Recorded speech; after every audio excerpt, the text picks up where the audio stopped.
What's up, everyone? Welcome back to my channel, Wolves of Investing.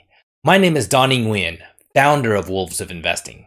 And today, I'm going to be talking about a very cool feature of M1 Finance called Dynamic Rebalancing. This is a feature that's currently not available at other big brokerages such as Fidelity and TD Ameritrade. First, I'm going to talk about what is dynamic rebalancing. Second, I'm going to show you how dynamic rebalancing works directly from my M1 Finance account. And third, I'm going to talk about the tax advantage of dynamic rebalancing. If you haven't signed up for M1 Finance yet, what are you waiting for? Please consider using my link in the video description. It is an affiliate link, so I may get a commission if you sign up with my link. So without further ado, let's get into dynamic rebalancing. So first, what is dynamic rebalancing? The best description I've seen of dynamic rebalancing comes straight from M1 Finance's website. So I'm just going to read it to you straight from their website. With M1's dynamic rebalancing, every trade with new cash in your portfolio pushes you closer to the target percentages you set. Whenever your account makes new trades, the algorithm identifies slices that are most relatively underweight and puts money in those first. What exactly does that mean? Next, I'm going to show you how dynamic rebalancing works with an example from my own account. So let's take a look at my portfolio. In M1 Finance, you select the stocks and ETFs that you want to own in your portfolio. We can also call those slices.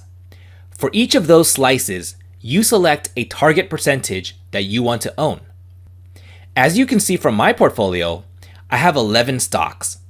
I chose a 10% target for my Amazon stock, and for the rest of my slices, I chose a 9% target. This all adds up to 100%. So as we all know, stock prices go up and down every day. They fluctuate. So every day as my stocks go up and down in price, some of them will go above my target and some of them will go below my target. So the next time I make a purchase of my portfolio, M1's dynamic rebalancing algorithm is going to purchase more of the stocks that are further below their target and less of the stocks that are close to or higher than their target. So as you can see in my portfolio, my Beyond Meat stock is at 11.7% of my portfolio, even though I set a 9% target. And my Trade Desk stock is at 9.7%, even though I set a 9% target.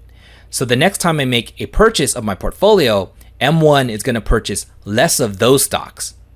And if you go down here, you can see that Republic Services and Paycom are only at 8.3% and 8.2% of my portfolio, even though I set a 9% target on each of them. So M1 is going to purchase more of those stocks. So let me go ahead and make a purchase and show you how it works. So I'm going to make a buy of my portfolio. So let's make a $100 purchase. Confirm.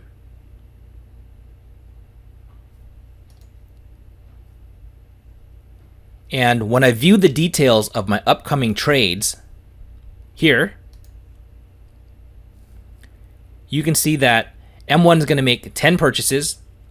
And like I said before, Paycom and Republic Services are below their target. So M1 is going to put more money into these stocks. And similarly, M1 is going to put more into those other stocks that are below their target. And as we saw before, the Trade Desk was above its target, so M1 is going to put less into the Trade Desk.